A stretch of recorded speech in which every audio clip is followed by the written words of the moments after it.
Inquiring minds.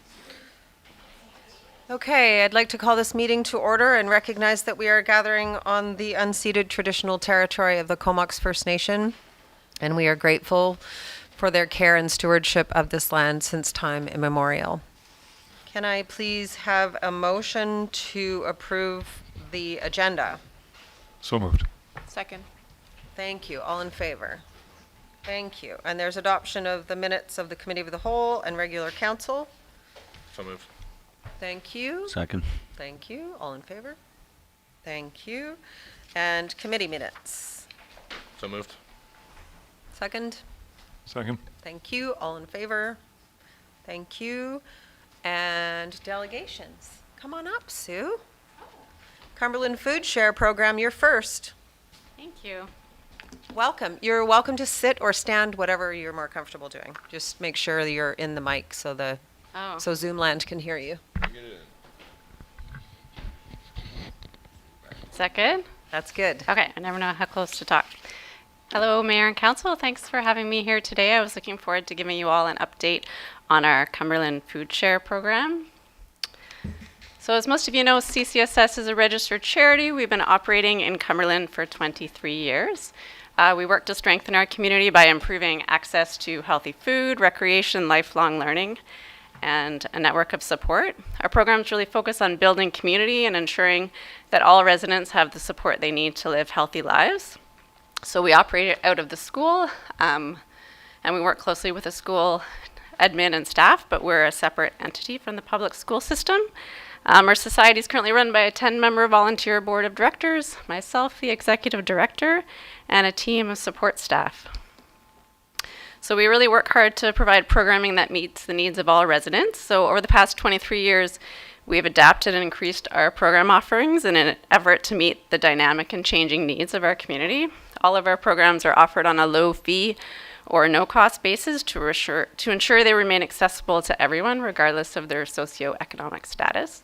So we're currently offering after-school activities that are offered for free and include a healthy snack, a drop-in youth center, community programs and events, a healthy food program, and of course the Cumberland Food Share. So today I just wanted to give a background and an update on the Cumberland Food Share and also make our request to Council. So for 23 years, our healthy food program has offered breakfast, lunch, and snacks to children at Cumberland School with subsidies available to children in need. And so during the pandemic, when schools closed, we were really concerned about the 50-plus students who lost access to free breakfast and lunch at the school every day, as well as the broader community that was experiencing job loss and other pandemic-related challenges. So we worked together with community partners to develop the Cumberland Food Share. So the food share has two parts. It includes a food shed and healthy food box deliveries. So the food shed is a permanent outdoor pantry outside the United Church, and that was built and maintained by Weird Church. And community members have really taken ownership of the shed, and they drop off non-perishable goods, and others pick up what they need. So it's really well used in our community. And when doors break, the community members step up to fix it, and there's a lot of ownership in the community. So CCSS is responsible for coordinating and fundraising for healthy food box deliveries. So we deliver them every second Friday, and they contain fresh produce, dairy, meat, eggs, and non-perishables. The food is ordered wholesale and purchased locally whenever possible. So we operate out of the Cumberland United Church, and staff and volunteers sort, pack, and deliver boxes directly to clients' doors. So our clients include individuals living with job loss, disability, transportation barriers, mental health issues, substance abuse, recovery after trauma, as well as those at risk of homelessness. So our program has a specific focus on strengthening food security in Cumberland. So that means food security means that people are unable to afford enough good food, or they worry about running out of food to buy more. And this can be at different levels for people. So sometimes parents may skip meals so their children can eat, or they buy the cheapest, most unhealthy food just to fill themselves up, or maybe they're going days without eating so that they can pay some of their other bills. And it's more than just about hunger. It can really impact every aspect of someone's life. It can make you sick, it can break down relationships, makes it harder to get stable work, and also to fully participate in society. So we know that poverty has been identified as a barrier to accessing food. The census data tells us that 10% of Cumberland residents aged 0 to 17 are living in low-income families, and 17% of Cumberland seniors are living in low-income households. And we know that some groups are more affected. Single working age adults and lone parent families are disproportionately affected by poverty and insecurity, food insecurity. And also many households are in the workforce. So with low wage jobs and precarious work, it sometimes means that even if you have a job, you still don't have enough money to be food secure. So this need for the program in Cumberland is really highlighted by the number of registrations. So since the food share was established in April 2020, registration for Healthy Food Box has quadrupled. So we started originally servicing 17 households, and that has now increased to 74. So we started with serving 76 individuals, and we are currently serving 191 individuals. So due to funding restraints and the small size of the church that we're operating out of, we've set a cap of 75 households, which means we can register one more household before we'll have to start putting other people on a wait list for the program. So over the past year, we've delivered over 1,300 food boxes to 183 individuals, and this includes children and youth, adults, as well as seniors. So the goals of the food share, they align with the Village of Cumberland's strategic plan, which highlights a healthy community as one of the 4 priority areas. Food security is identified as the first objective in achieving this priority.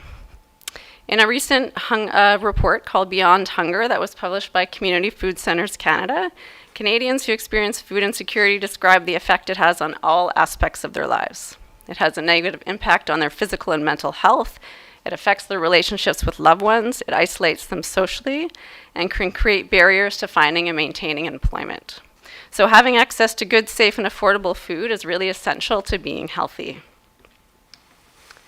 So we survey our clients regularly, and we communicate with them directly, and they've all expressed their gratitude for the support they receive.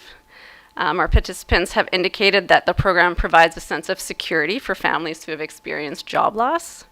A lot of participants said the program has helped them to make healthy changes in their eating habits through the provision of fresh produce that they wouldn't otherwise be able to afford. And others mentioned that just having regular communication with staff and volunteers has helped reduce feelings of isolation, and they just really appreciate knowing that there's people in the community who care about them. While coordinating the food share, our staff have had developed really positive relationships with our village's vulnerable populations, and on several occasions they've been able to refer them to other services available in the Comox Valley. So we really focus on providing fresh, whole foods, and whenever possible, food for the program is purchased from local farmers and producers. So over the last year, we've purchased $41,000 worth of produce, meat, yogurt, and eggs from 20 different local farmers and producers. And for the past 6 years also, we've worked with the Comox Valley Farmers Market to provide a coupon program. So our clients receive weekly coupons that they can use to purchase food at the local Cumberland Farmers Market. And this year we're really excited that we also were able to register with the BC Farmers Market coupon program, which means an increased level of funding. So we'll be able to serve even more households, as well the value of the coupons will have increased. And so our primary goal is to ensure that residents have access to food, but the model that we're using with the food share, it also allows us to support the local food industry, and it ensures that lower income households have greater access to locally grown, nutrient-dense food. So over the past 3 years, we've been really working hard to put systems in place to ensure the success and sustainability of this program. We've purchased equipment, developed operational procedures, we've secured donations and established relationships with wholesale distributors, local farmers, and producers. We have collaborated with community partners and residents who share their knowledge, expertise, and resources. So Weird Church provides in-kind use of space for us to operate the program. The Comox Valley Food Bank supplies bread for each of our weekly deliveries. Tree Island Yogurt donates yogurt for each delivery. We have other farmers who regularly donate eggs for the boxes. And then every year the Waverly hosts, they donate a takeout Christmas dinner for all food share clients at no cost to CCSS or the clients. And we're super grateful to have a dedicated team of volunteers who get together to sort, pack, and deliver the food. So over the past year, we've had 52 different individuals volunteer with the food share, including some of our grade 9 leadership students at the school. So that's a really great opportunity for them to help out. Our volunteers contribute 40 hours a month, so we wouldn't be able to run the program without them. So we're really working hard to establish the program as a continuing program. So in our most recent strategic plan, the priorities, our priorities include strengthening and sustaining existing programs like the food share, as well as securing space. So ensuring that we have the adequate facilities to operate our programs and also to accommodate sort of the inevitable growth. Given the growth of our community, the rate of inflation, we know that there's going to be growth in our programs, whether we want to see it or not. Over the past several years, we've been really successful in securing funding for the food share from a variety of sources, including grants, fundraisers, and donations. COVID relief funding from the Village of Cumberland and the Community Food Centres Canada has played a vital role in ensuring the success of the program to date. Last year, we ran a food security campaign, so we wanted to both educate the community about food security in our village as well as raise funds, and we were super successful. Thanks to the generosity of our community, we raised $48,000. And then this year, of course, we brought back our annual Thunderballs fundraiser, which was also a success. And it earned a net income of $40,000 towards CCSS programs. So we've seen a lot of successes in our fundraising efforts over the past couple of years. So based on previous years and the current rate of inflation, our food share operating budget for 2024 is estimated to be $129,000. So that budget is based on the current level of service, so capping in at 75 households. It doesn't account for any potential increase in demand for the program. We've secured multi-year funding from the Comox Valley Community Foundation, and we anticipate receiving a similar level of funding from the province of BC via our community gaming grant, so $16,000. We've also developed a really strong donor base for this program, and we'll continue to build on the success of our traditional fundraising events.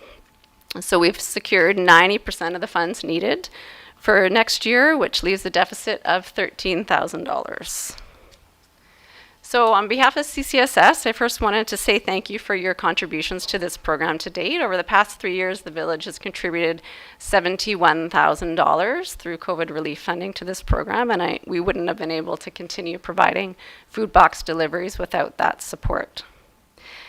We'd also like to request that the village continue to provide financial support for the program in the range of $10,000 to $13,000 per year for a 5-year period. This would really help to support the operating costs of the food share while we work to develop a sustainable funding model.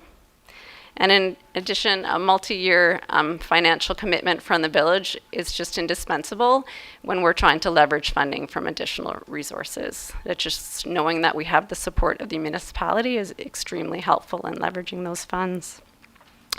We're also would love to have a bigger facility to operate the program. The church is quite small, and we've had to cap the program, and even at the current level, it's quite a small space for us to be operating a program like that. So we'd also like to request that the village provide assistance in helping us to find an alternative space within the municipal boundaries to operate the program. So thanks for your time and for allowing me to provide an update. I'd love to answer any questions that you may have. Thank you so much, Sue. That was really great. Questions? Who wants to start? Comments? Sure. Thanks, Sue. It's a really great program and obviously much needed. I think it's a reasonable ask. However, I do have concerns about our ability to continue to fund, especially when we know the need is going to go up. I'm not sure where we're gonna, if we're gonna increase taxes, then it's kind of taxing the people that you're feeding. So that presents a bit of a problem for me. However, I do think it's a great program, and I do want to support it. So I'll discuss with my colleagues how we can do that. Thanks, Counselor. Anybody else? I had a hard time not just saying if I say thunder. I was happy personally to see the Thunderbolts coming We back. should have had our pins. We should have all had our pins on Yeah. for this Okay. next time. Just happy to see how hot that came in.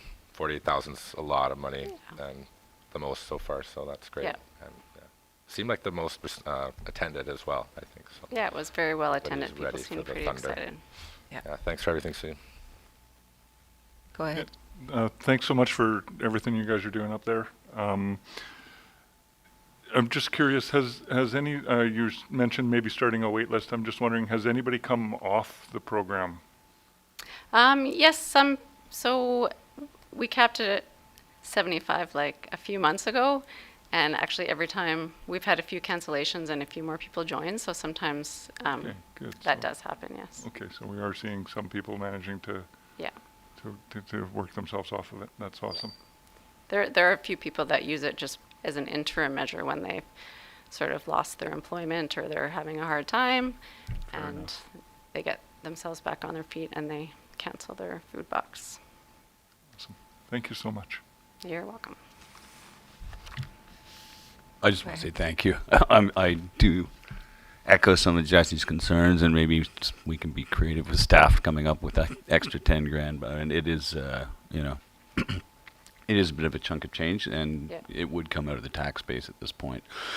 There's no additional provincial funding or anything? I mean, I imagine you've explored pretty much every avenue you can. but- Not at this time that Yeah. I know of.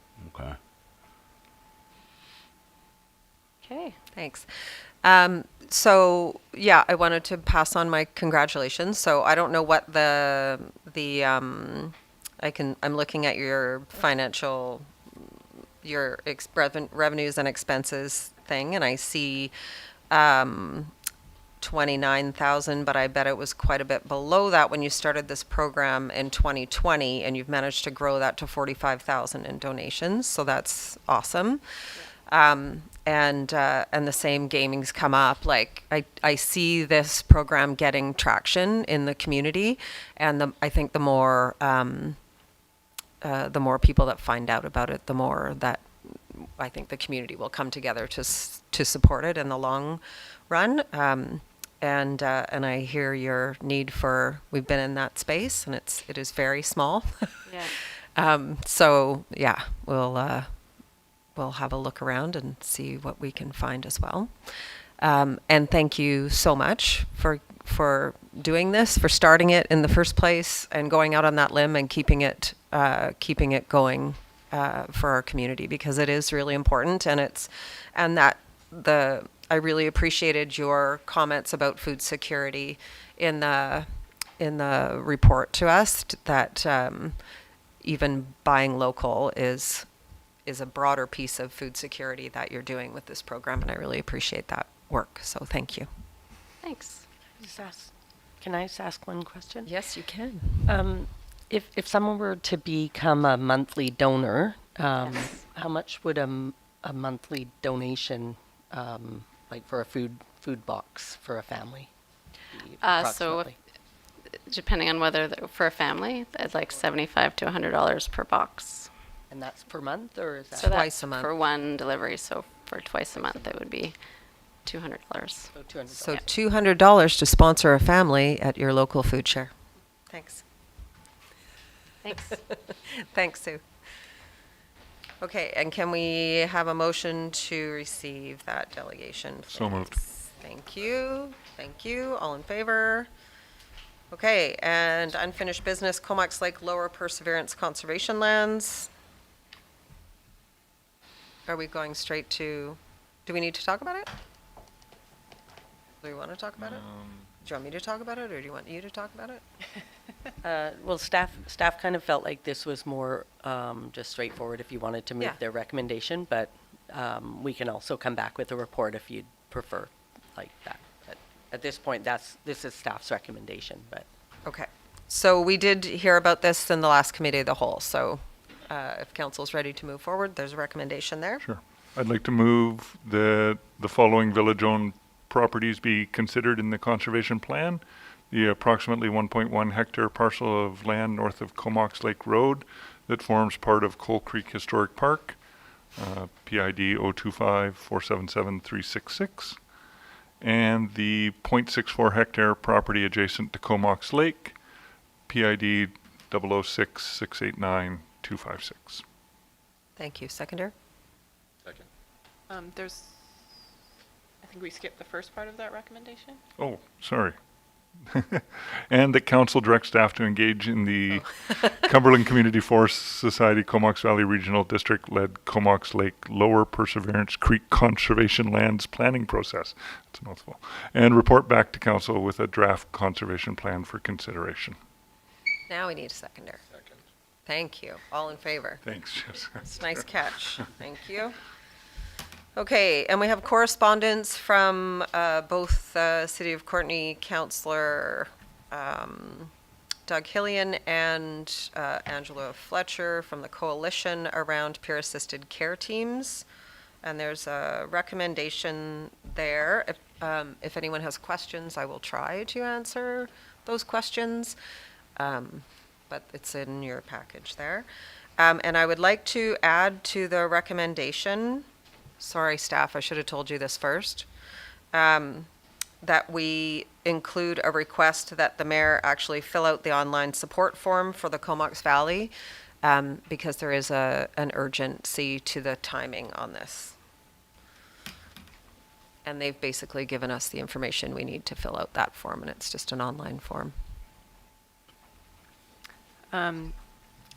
So I've already filled it out as chair of the regional district, but I think service providers can also fill it out. So Yes. if there are service providers in the community, please go to that site and fill out that questionnaire, because it is a limited number of pilots that the province is willing to run, and they're kind of selecting it based on how much feedback they get from the community. So we do need this peer-assisted care, and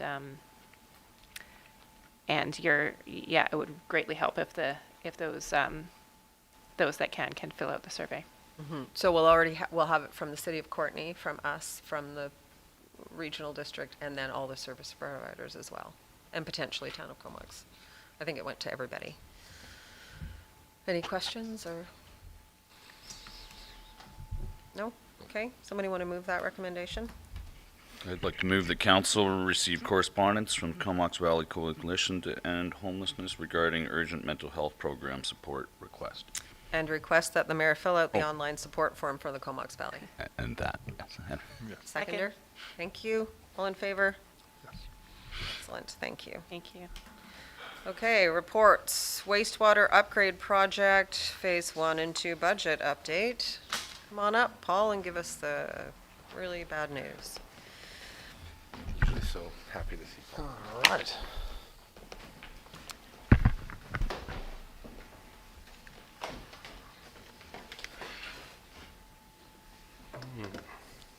Nice to see you now that we've had time to digest your report and cry ourselves to sleep for a couple of days. I wish I was the bearer of better news. And I don't have a PowerPoint tonight. It's everything for discussion tonight is in the report. It's fortunate the council had a chance to go and see the site and what has and hasn't happened. So I didn't want to go into details, technical details about the project. That's for another time. But I'll be happy to take some questions if you have them. But we'll do a more in-depth technical thing at a later date. Tonight is all about the budget, and of course I wish it was better news. That said, it isn't. So, just to quickly summarise my report, which of course I hope you've all had a chance to read and reread and slice and dice. When we started out many years ago, the project estimate was $9.7 million back in 2017. We sliced and diced it in February of last year into 2 phases and ended up with 9.7 in the first phase and 4.94 in the second. And the idea of that was to pursue additional funding for the second phase, and we had moved part of the first phase into the second phase. And the first phase remained at only the things that we needed for achieving compliance. So it was the minimum, bare minimum possible. So that was the origin as to why we did the phase split. Gave us a chance to pursue additional funding for the original components and some extras that had been identified since then, such as the channel infill and relocation that we would be doing likely within 5 years anyway. Of course, we got going on our phase 1 construction, and table 3 there, our costs have increased. We came back to you for a budget increase last year in September, 12.41 million on our reduced scope for phase 1. And as we've gone through the design process and more things have changed and we refined the design, our current budget there for phase 1 today, 14.55 million. So quite an increase. Into the details there on table 4, and in anticipation of a future question which one of the councillors was good enough to provide in ahead of time, what are owner's costs? Just for clarification, it is things like the project management company Colliers, it includes myself, it includes the environmental studies that we have had to do, geotechnical studies, First Nations engagement, basically all of the third-party minor costs that aren't included in either design or the actual construction. So it becomes a part of it is a catch-all for these other little things, but the major ones, project management, project coordination, which is me, environmental studies, geotechnical, site survey, a few things like that. So yep, they add up, and that's everything that's since we officially began the project in 2020. But the major increase is in the construction services part, and the construction services includes things like concrete work, even though concrete itself isn't a construction service for this exercise, it's in there. The equipment is literally all the bits and pieces that we buy. So equipment costs have gone up since originally budgeted, but construction services have gone up much more, and we've had the scope additions, which detail later into the report there. The procurement timing. So in that last report, provided a version of this table and this chart, figure 1. So an updated version of the table with where we're at. We have now a hard value for the civil works tender at 1.995 million. A competitive process. We had 5 parties that registered for the tender, and 2 ended up submitting. So that's where we're at. Maple Rinder's estimate was 2.06, so that was actually a pretty good job of estimating. All the other things that Maple Rinders expect to buy are listed there, and again, in answer to a future question, what are the non-procurement costs listed in this? That is actually the remainder that we expect to spend within the category of owner's costs, design costs, and construction management fee for Maple Rinders. So the 6.338 basically is the difference between what we have committed to date and what we expect the total budget to be. So this table here was actually things remaining that Maple Rind is expected to buy. Adds up to 5.48, and those other cost categories where we expect remaining costs, owners, design, construction management, and what little contingency we have, 858,000. The chart, the spending increases rapidly here as we get into the construction phase, so these projected commitments, and I will add to the tender there of 1.95, we've received it, but we haven't awarded it yet. So that's why I'm here tonight, because council could decide to put the brakes on the project. So it's not included in the committed costs, it's part of our 6.338 of anticipated costs. But you can see that we go over what was our last budget from last year in the next month as soon as we start executing on this stuff. We did have a value engineering session, not to say we haven't been looking at value engineering in the past, but we actually had a very focused session about 8 weeks ago, and we went through it all. It's challenging to reduce costs at this stage of a project because we'd already taken out things that didn't need to be there, but we went back and had another look. And some of these things can only be implemented as we move through the execution, but a couple of $100,000, so it's something, but not enough to solve the problem. In terms of our schedule,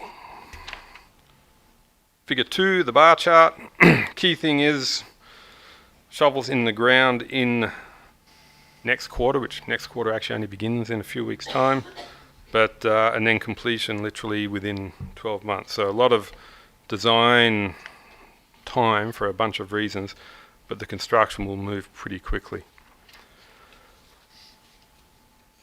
The causes of the cost increase, arguably the most interesting part of the report. We do have, everybody's aware that inflation has gone up, and we have these official inflation figures, and keyword being official because what some previous report, what some people have been seeing in the real world for ordinary items has been much more, and related to this project, what in the construction industry they're seeing is much more. We're fortunate that the hardcore treatment equipment actually has not inflated as much as this. For example, the tertiary filtration is actually what it was estimated at 7 years ago, which is quite amazing. But the construction services part, they have inflated it more than these official figures. Nonetheless, 20% there is what we've used. Forced scope changes, things that literally have been forced upon us. The change to the subsurface aeration, it continues to haunt us still, the ramifications of that change, which is why we'd avoided it in the first place. But it's a classic example of the cascading change. These cables that will run across the lagoons to hold the subsurface aeration heads have to be restrained at each side of the lagoons, and they have to resist the wind loading from a windy day so that they stay in place, which means we need strong anchors on either side of the lagoons. And it turns out the center berm of the lagoon is basically constructed of glorified mud. So to do strong anchors in that, if you can believe it, we're actually looking at piling inside that narrow center berm. We've gone up and down this one over the last year as to how we can do it in the most affordable way, and but it, as I say, it haunts us still on that one. If you're building the lagoons from scratch today with this intention, you would construct them differently. In fact, the old drawing said these berms to be built of granular fill, and of course they just pushed up the native soil that was there at the time, as you would for any self-respecting farm dam. So, implications of that, the gravity flow one, we had to move to the higher ground. The major cost here has been in the redesign of the whole site. We're seeing it in the civil works for fill, so on, but that was to avoid having happen here what happened at Abbotsford and Merritt. The mine shaft, that's certainly an occupational hazard in Cumberland. And the other ones there, third-party disinfection review from changing our disinfection agent from chlorine dioxide to peracetic acid. Chlorine dioxide is a much more fish-friendly one. It's an improvement in performance, but it has caused us additional costs there. The voluntary scope changes, things that we chose to do. So they have their place and their functionality benefits primarily, but the increase in the tertiary capacity and nominal, a doubling of the tertiary treatment capacity for actually a relatively small cost. So we planned this treatment plant for future expansion, but in this regard it already has been expanded. And while the village population will take a while to reach the capacity of the tertiary treatment, the wet weather flows, of course, in winter are already well over it. Now, peak flows are at 18,000 cubic meters a day. That only happens one day every year or two, but there are 56 days a year that we're over 3,600, and there's 28 days a year that we're over 7,200 cubic meters a day. So the increase in tertiary capacity has an environmental benefit, hence the decision on that. The workshop building never counted in the original one because it was all about the original estimate was all about the treatment equipment and processes needed to achieve compliance. And at the time we couldn't get into what other things might be needed, but that one came about as we got into the detailed design, chemical handling. We're going to have a forklift, we need a building to house it, amongst other things, pumps and parts and so on. So as you get into the details, those things come out. And more costs there related to the change in disinfection agent, which is a positive benefit, but any change has its cost. And with the tent structure, certainly a benefit to that one. I've seen treatment plants at ski resorts that have been inside and outside. A ski resort in the snow, you can do it outside, and you can do it outside here. It comes with a different cost in terms of equipment life and operability. So hence the decision on that. So we did have a certain amount of cost increase from, what did I call it there? Voluntary scope changes. I was about to say elective, but voluntary. And then the project delays. Certainly redesign, it's caused us delay. Any change causes delay. As we've looked at other cost-saving things, they actually cause a delay in their own right. The design company has been slower than what we have wanted, and we have ended up throwing a lot of changes at them, or potential changes. If we change A to B, can we save money? And it costs money to ask that question, and it ended up that in doing so, it changes X. So we've gone up and down a lot of these things, actually almost everything, but it has its cost too, and that is unfortunate. The summary table, table 10, just a clarification again, on one of these things where I've said inflationary increase on the remainder 20%. I would have been clearer if I'd said inflationary. The remainder was after we'd taken 2 million out of 9.7, ended up with 7.7. So the idea was we inflate the original items, and all of the extras that have been added over the last year or so are at nominally the already inflated prices. So the 1.66 is meant to reflect inflation on the 7.7. So what was left from the scope items left from the original estimate in phase 1 get inflated, and then the other additions listed there carry on. So apologies if that one wasn't clear. But nonetheless, 86% effectively, things have doubled. Certainly not what we had wanted when we started this project. The grant funding status, table number 11 there. So it's great that we had the official confirmation of our strategic priorities funding, the extra $2.5 million. It brings our total here of grants, not loans, to 10.27. But our project up there at 18.91, and the cash contribution from Cumberland at 4.24 million. We originally hoped, of course, to have that at less than 1, and here we are. With all of these grant funding programs, the municipality is always on the hook for cost overruns. In this case, we've been able to secure some extra funding and shift project components from phase 1 to 2, but beyond that, the municipality remains responsible for cost overruns.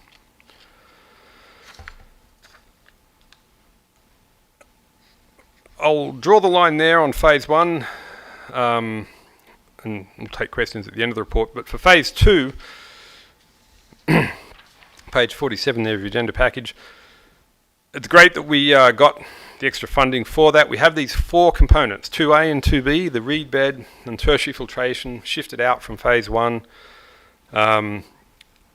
which we plan to construct in conjunction with phase 1. If I had my way, I would have restructured this and called it phase 1, 2 and 3, because the 2C and 2D components are quite separate, and we don't have to implement them straight away, but 2A and 2B, they're so intimately connected to the remainder of the works that it's ideal to get them done with the current project team and as quickly as possible, because they're within the project area and mechanical piping and stuff connects to them.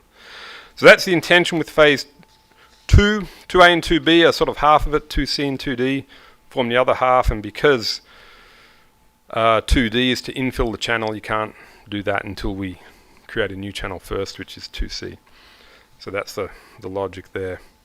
The costing there in table 13, there they are with their components. With apologies for throwing a lot of numbers at you, but I wanted to give the whole picture.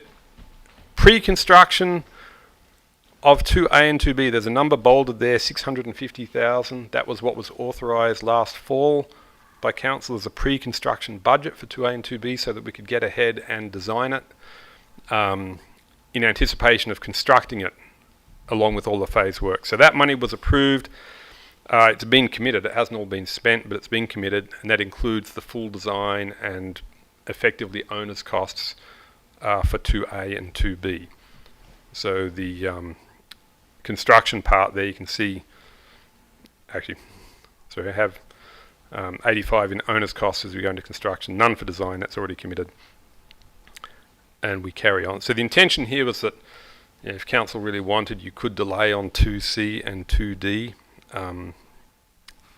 but we don't see value in that, but nonetheless, it could be split like that. And we end up with the phase 2 part split roughly half and half between those two bits. And 2A, the reed bed, wetland augmentation at the nominal total of 1.5, as we'd originally allowed 2 million for it when we drew this up years ago. We're under that. Tertiary filtration, when we drew it up years ago as an add-on, not included to the original project, nominally 1 million. And here we are, we'll get it done for 733. So those things, all the things that we'd moved into phase 2 haven't been subject to dramatic cost increases. All of those have happened in phase 1. And then our 2C and 2D components, never part of the original LWMP. The issue about seismic stability of the berms only came up when we started on this project, and the geotechnical engineer was out there and said, I think these berms are probably made of mud. We investigated that later, and they shouldn't be this steep by the creek, so hence the need for that stabilisation. So that's the change once you get into the project.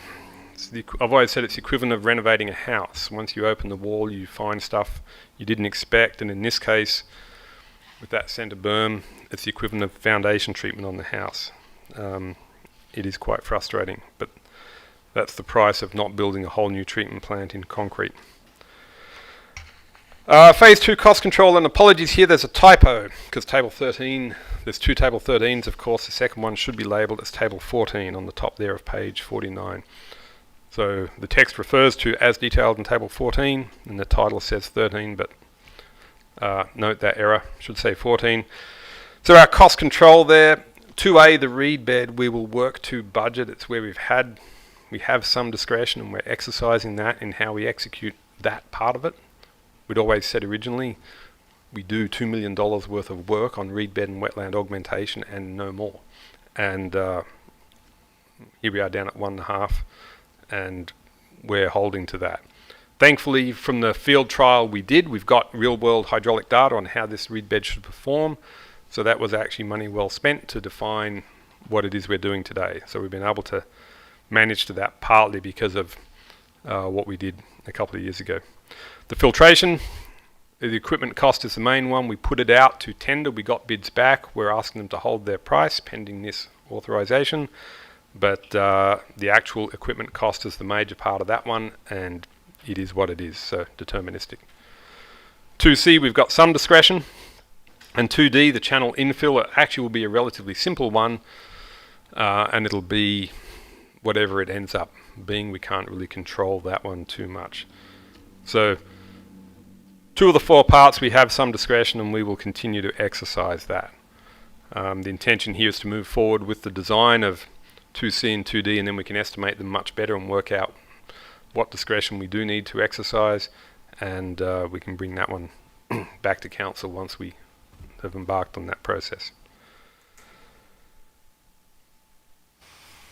I've always said, and I'll say it again, I've said it in my report, overall, phase 2 is an exercise in balancing the aspirational goals and the resources required to achieve them.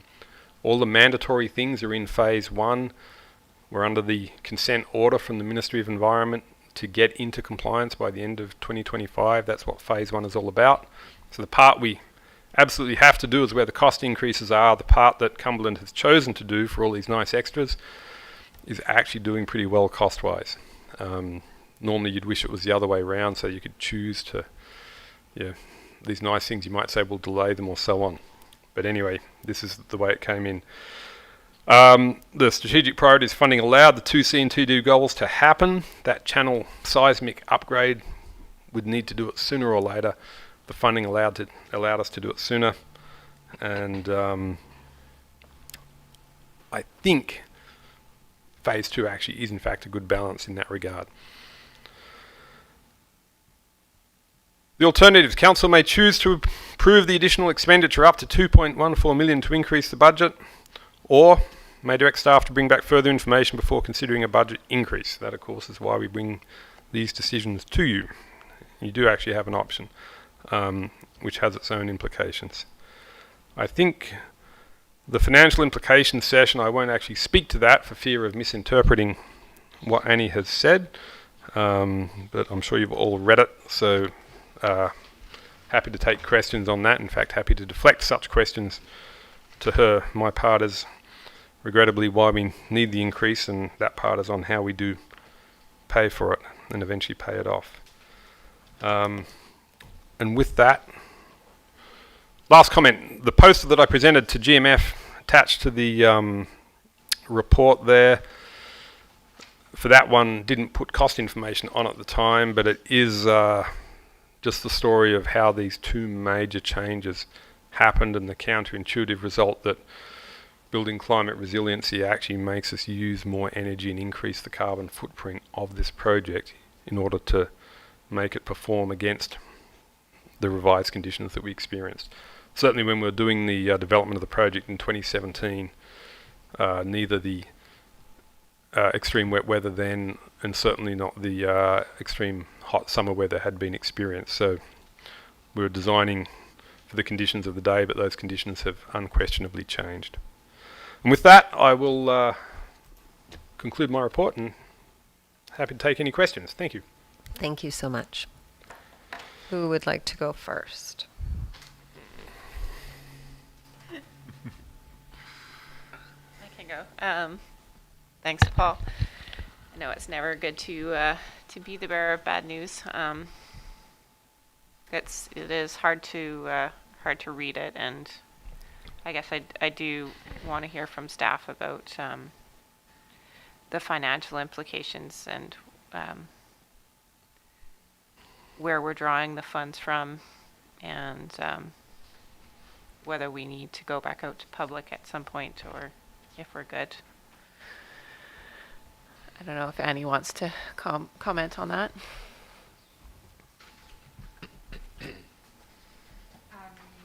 So we're recommending to use the large portion of the Growing Community Fund in $1,140,000.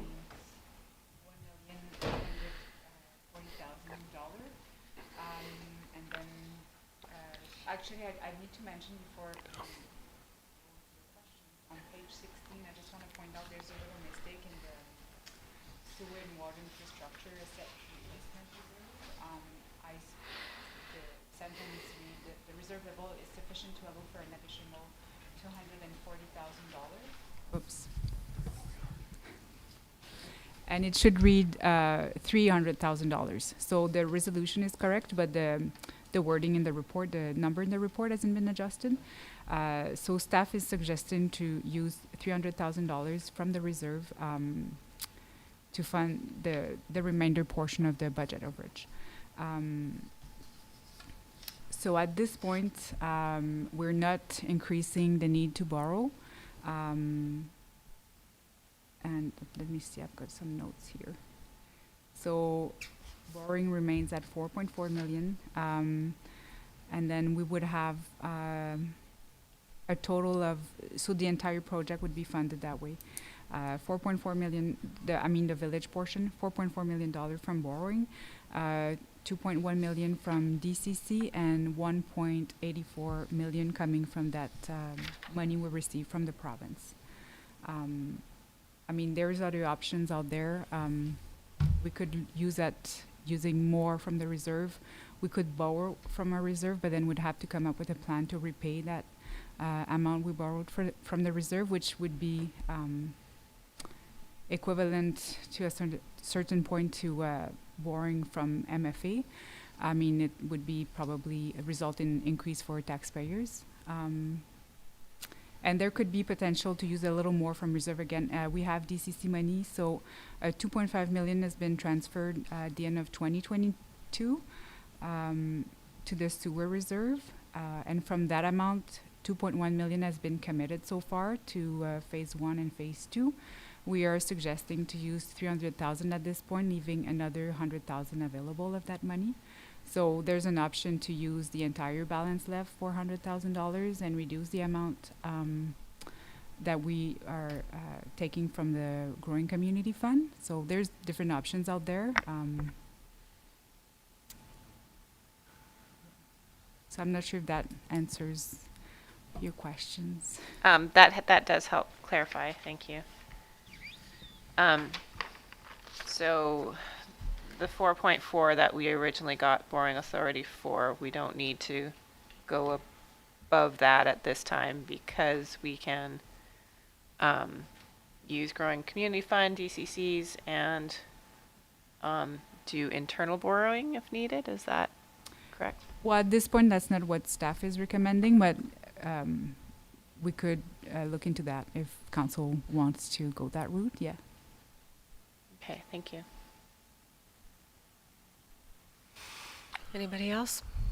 I just wanted to say thank you. That's a very well detailed report and an idea of what it is costing not just this municipality but other municipalities as you delay projects. So I can see it's not a easy thing to come to us with. I think expediency is we're this far along. I mean, I don't see us having any other choice except for being really happy that we got the Growing Community Fund there. Otherwise, we'd be probably a lot more tears around this table. So thank you very much, Paul.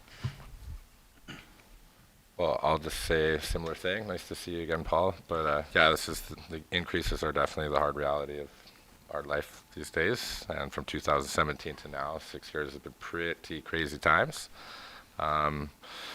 And just as the municipality, I definitely am not interested personally in postponing anything for any reason.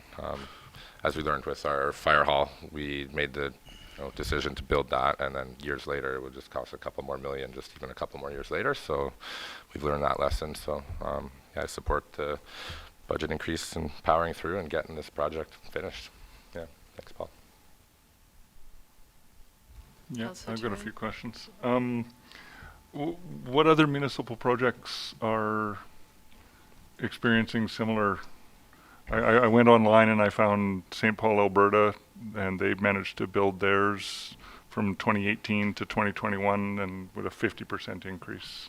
Yep. And I'm just wondering why ours is so much different. So thanks for the question. Thanks for providing it in advance. Municipalities, actually not just municipalities, right? In construction generally, a lot of increases across the board in the post-COVID years. And we've seen these cascading effects where the much talked about supply chain things which impacted the delivery of something which impacted the execution of the project. So contractors in pricing things are including all of that. So Maple Rinders a few years ago, they said if this had been back in 2019, our estimate wouldn't have been 2.06, it would have been quite a bit less because things have changed. So all the different projects are experiencing increases. Not familiar with the St. Paul one, but it sounds like they were fortunate to get executed before the big increases hit.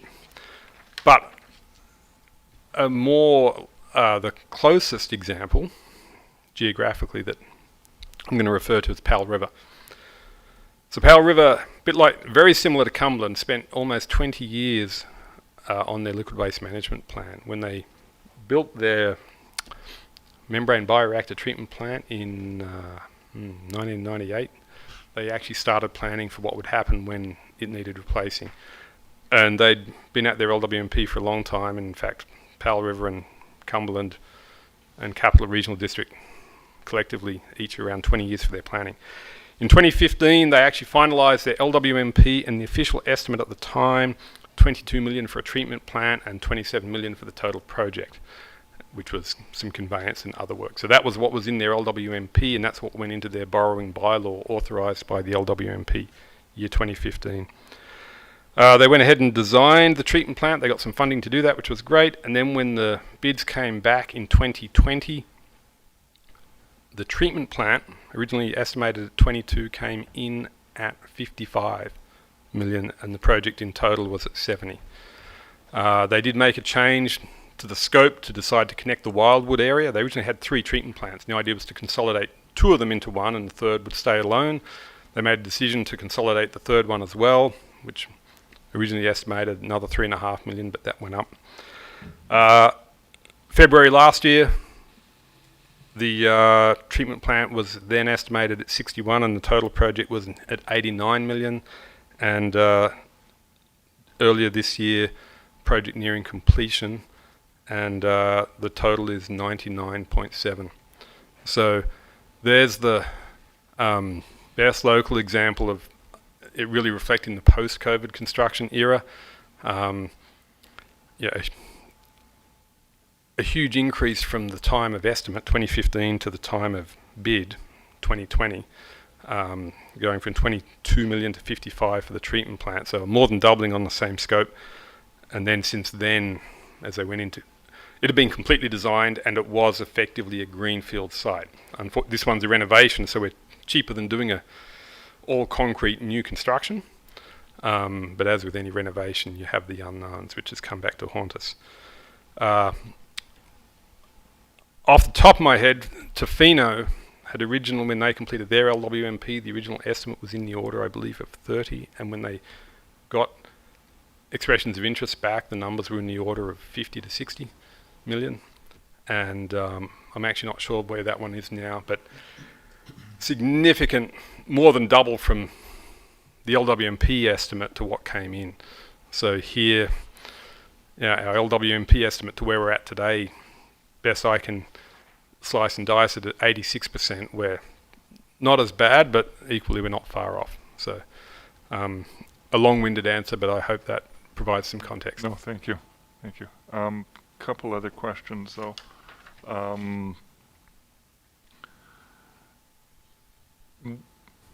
Can we...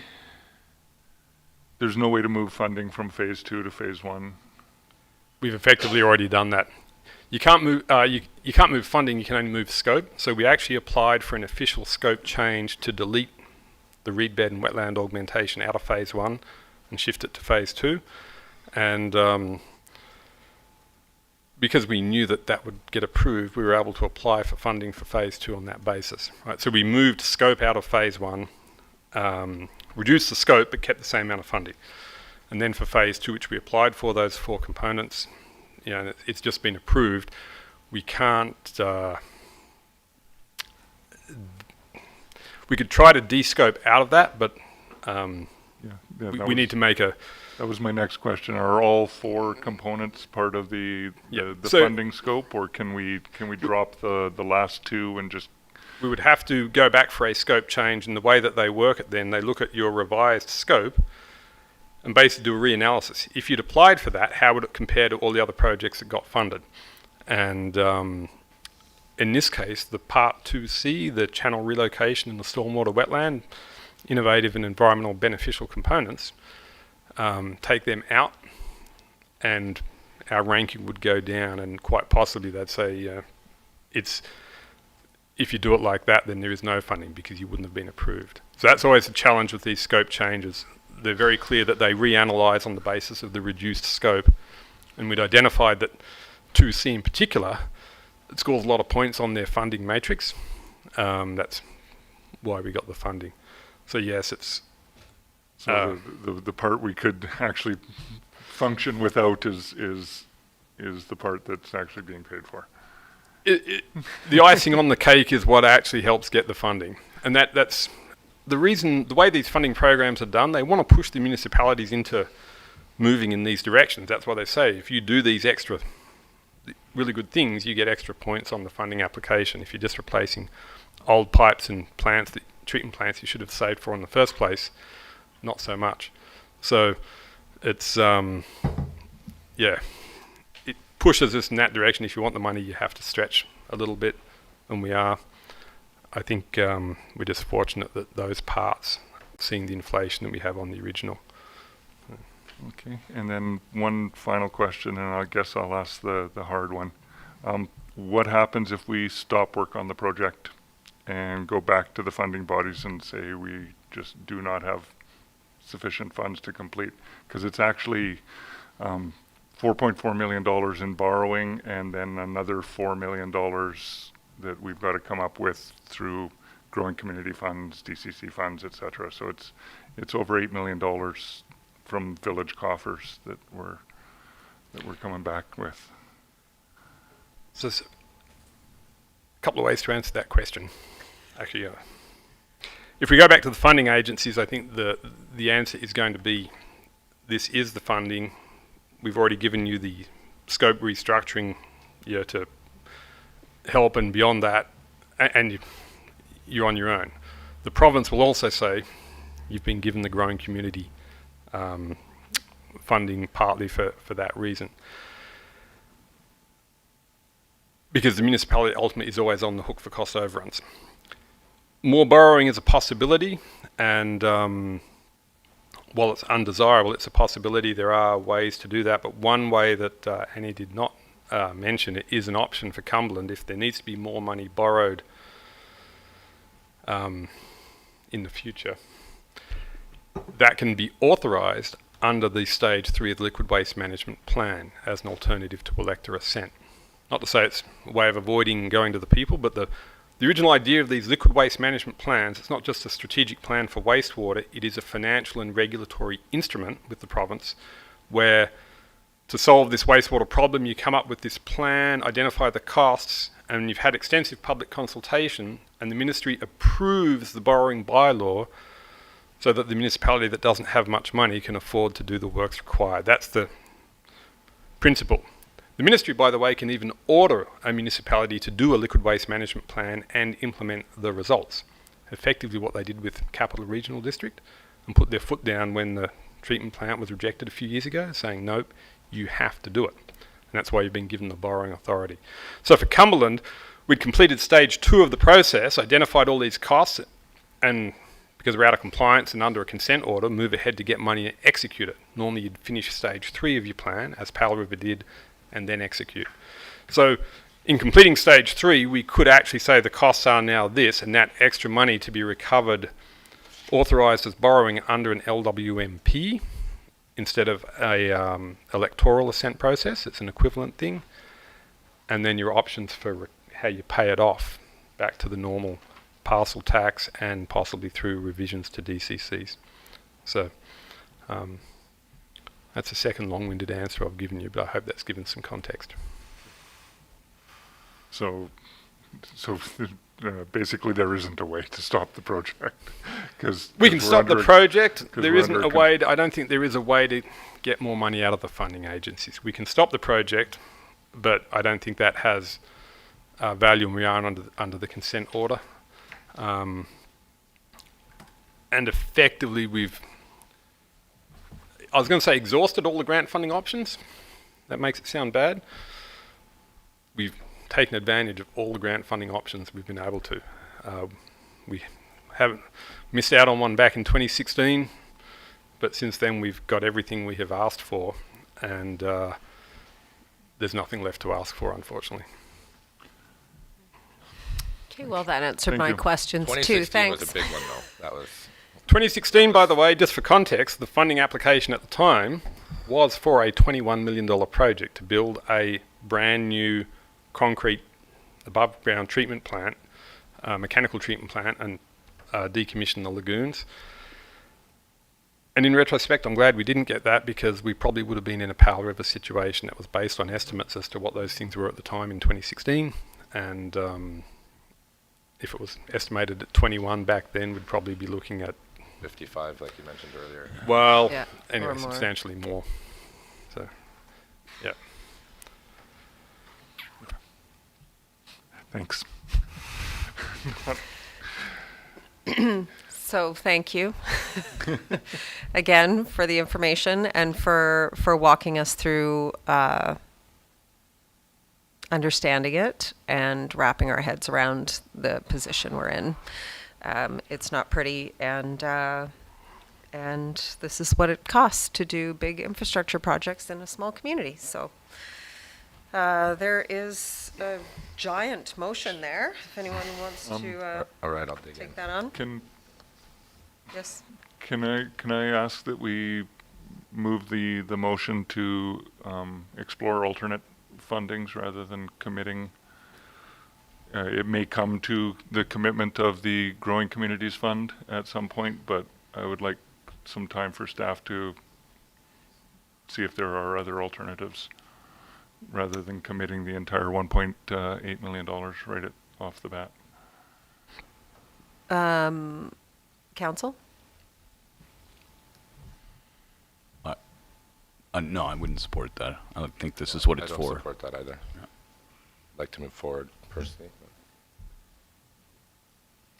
So you're talking about what Annie had discussed? Well, the alternate resolution there, then Annie was, we could look at some combination of growing community funds, additional borrowing from reserves, more DCCs. She mentioned there was another $100,000 there in DCCs.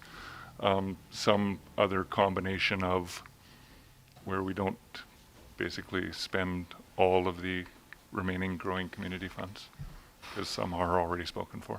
What is if we used what is suggested in the report, what's the balance on the growing communities?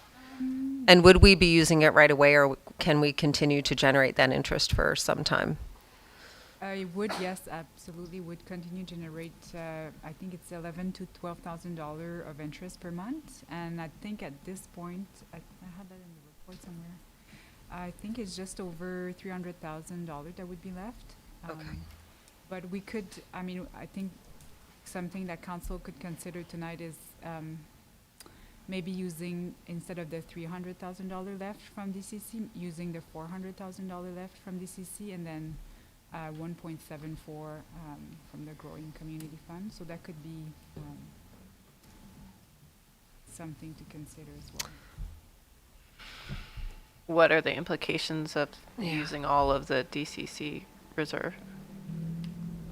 Well, there would be less for, who knows what the future will bring, but maybe I should let Michelle speak to that. Yeah. I mean, if you use all of those funds, we do have minor reserves left, but if there are any other cost overruns, then we're going to be, in a situation.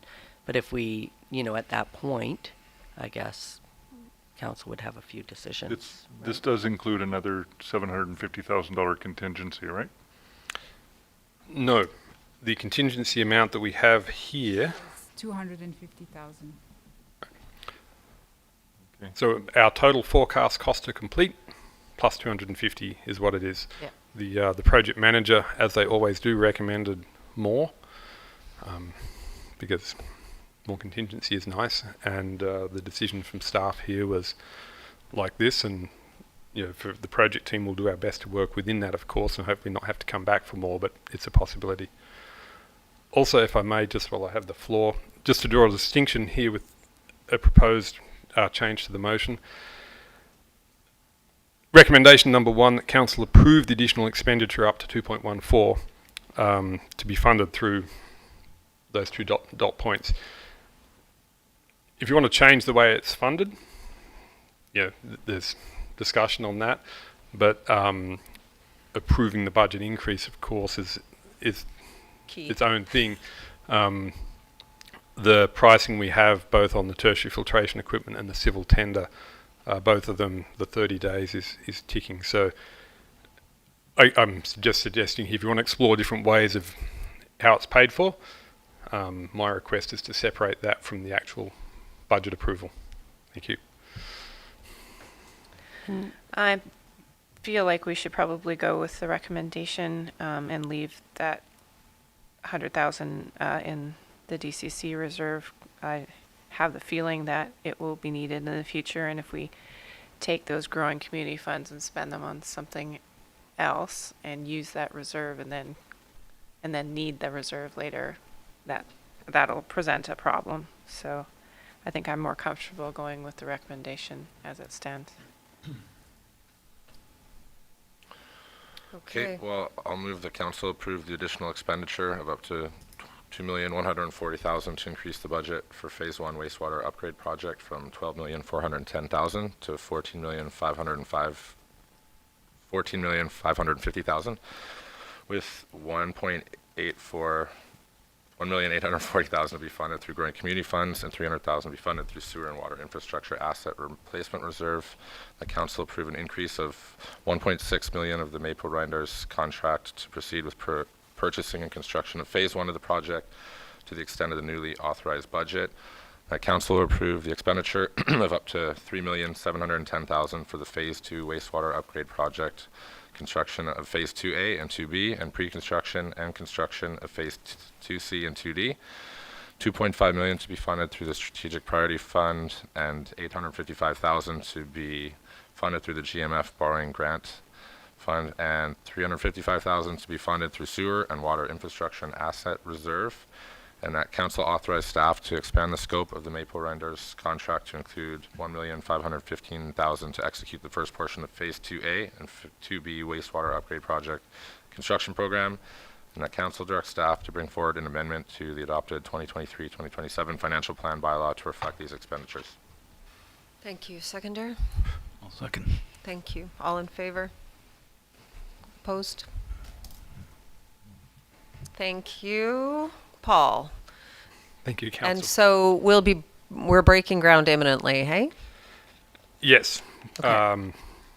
Basically, we expect we'll award the contract, and within 4 weeks, I should say, not this Yeah. calendar month, but yeah, in a matter of a month, things will start happening. Excellent. Thank you. Thank you. Thank you, Paul. Okay, Complete Communities Program application.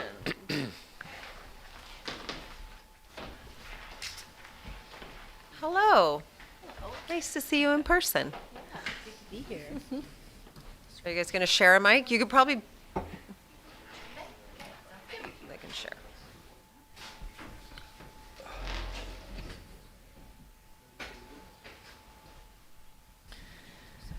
All right. This is nicer. This is nicer. Okay. Yes. Okay, sorry. Thanks, Paul. But We got that one out of the way, eh? So the purpose of this report is to seek council support for an application for funding from UBCM Complete Communities Program. This is a new funding program. To be eligible for the grant funding, a council resolution indicating support is needed. And this is an exciting program, and the timing seems really good for bolstering our official community plan review. And I'll turn it over to Nancy Henderson to talk more about it. Mayor and members of council, good to be back. So this funding, as mentioned by Courtney, could really help with the provision or the review of your OCP. The province has basically developed a guide, a sort of program guide to get municipalities to sort of see how this fund can be used. And within that guide, they've developed basically their definition of complete community. And then there's a requirement to essentially assess that. The guide really lays out like different options. The funding is eligible to be sort of spent in quite a lot of, like a vast array of things, from very assessments around complete communities to communities that have a good sense of how complete they are, to really work towards achieving those goals and doing scenario testing. So I'll kind of run through this with you and just show some examples of what this geospatial analysis could be, because it's very sort of keyed in on that geospatial analysis. But there's also eligible funding for other items such as engagement and an implementation plan as well. So just sort of to like set the stage, you know, this slide really illustrates how much Cumberland is changing in terms of population growth and greater than the rest of the valley as well. So very significant growth rate on the national scale, and also within the valley. So in terms of the assessment, and that sort of 15 to 20 minute walkable community, the province sort of illustrated these different lenses and what could be included in an assessment within that guide. So just in a sort of geospatial way, just like this is right out of the guide, kind of showing if you were located in where that star is from a location of a dwelling, what can you get to and access within a 15 or 20 minute walk, sort of a complete community assessment in like the simplest sense, if you will.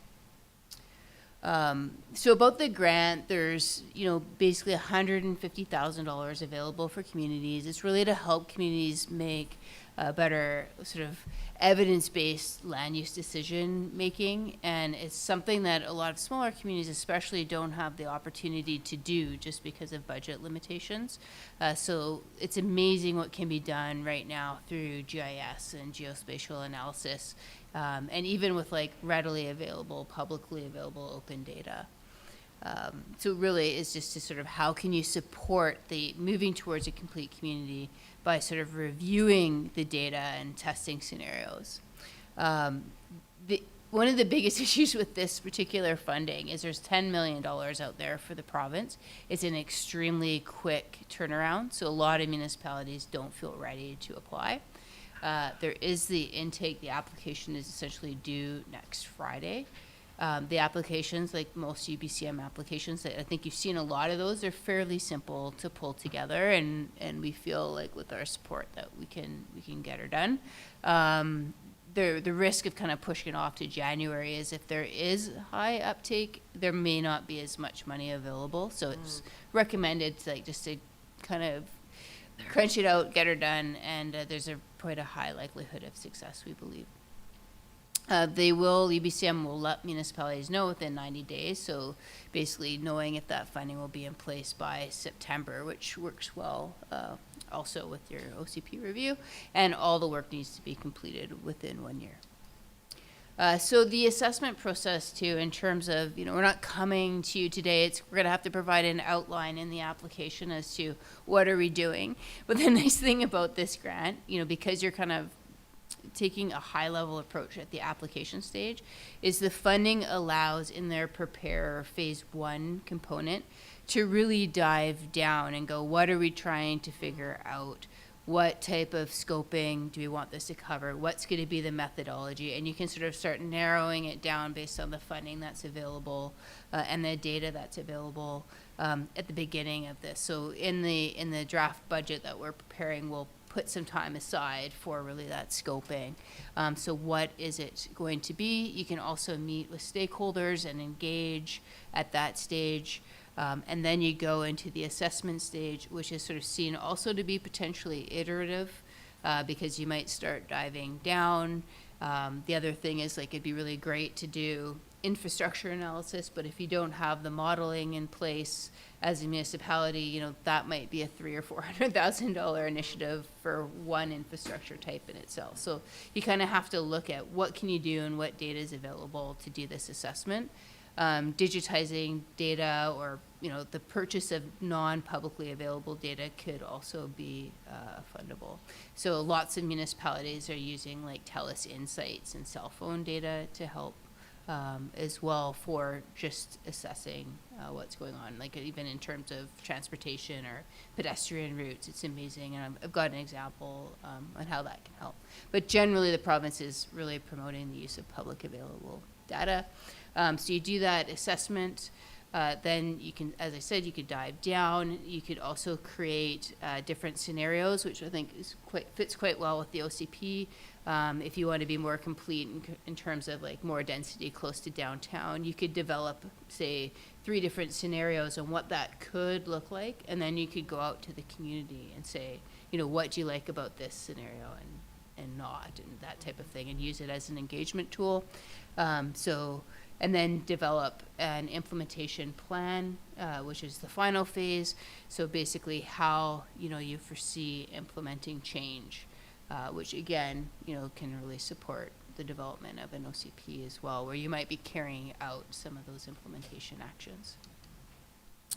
So in terms of eligible costs, like if you were to bring in, you know, a staff position to support, or just even in terms of some of the in-kind work, there's the consultant costs, engagement costs with First Nations. So even like things like, you know, cultural sensitivity education could be funded through this program. And then in terms of the spatial and visual inputs and the outcomes, which is you know, meant to be the majority of the funding, and then public engagement, you know, so again can be supportable, where you could basically have, you know, consultants support that engagement. So the 4 lenses that have been identified, the province wants at least 3 out of the 4 lenses being considered in the assessment.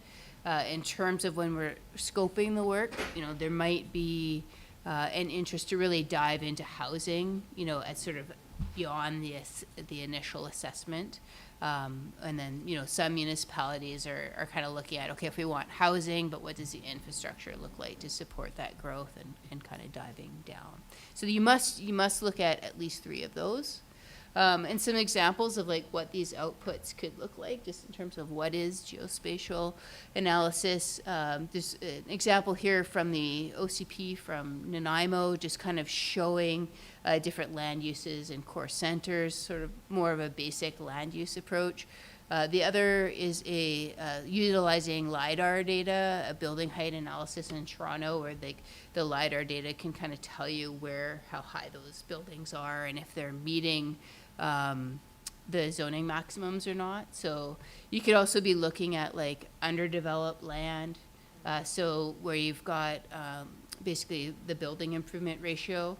And so we're doing that with one community right now, where they're trying to anticipate where infill development's going to occur, and like the municipal or the provincial sort of infill fourplexes, like where are they likely to occur, and then what does the infrastructure look like in those areas, and sort of kind of focus in the conversation as to where you need to spend the money by looking at the probability of where it's going to happen. Just other examples in just terms of like, okay, we're going to develop core centers, because if we have core centers, you know, the walkability to those areas is easier.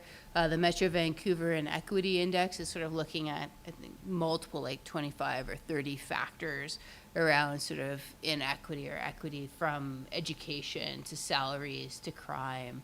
And then they've sort of mapped that across the city and just sort of help them look at things through a different lens. Here's another example. This is actually, this is out of Europe, but it's an example of using like GPS tracking data. So you could see where people are moving from like a specific, in this case, they really wanted to know how people are moving from a large parkade, but also seeing like, you could see how people are having to walk around large blocks. So then they're diving in and going, okay, what are the barriers to people walking from A to B?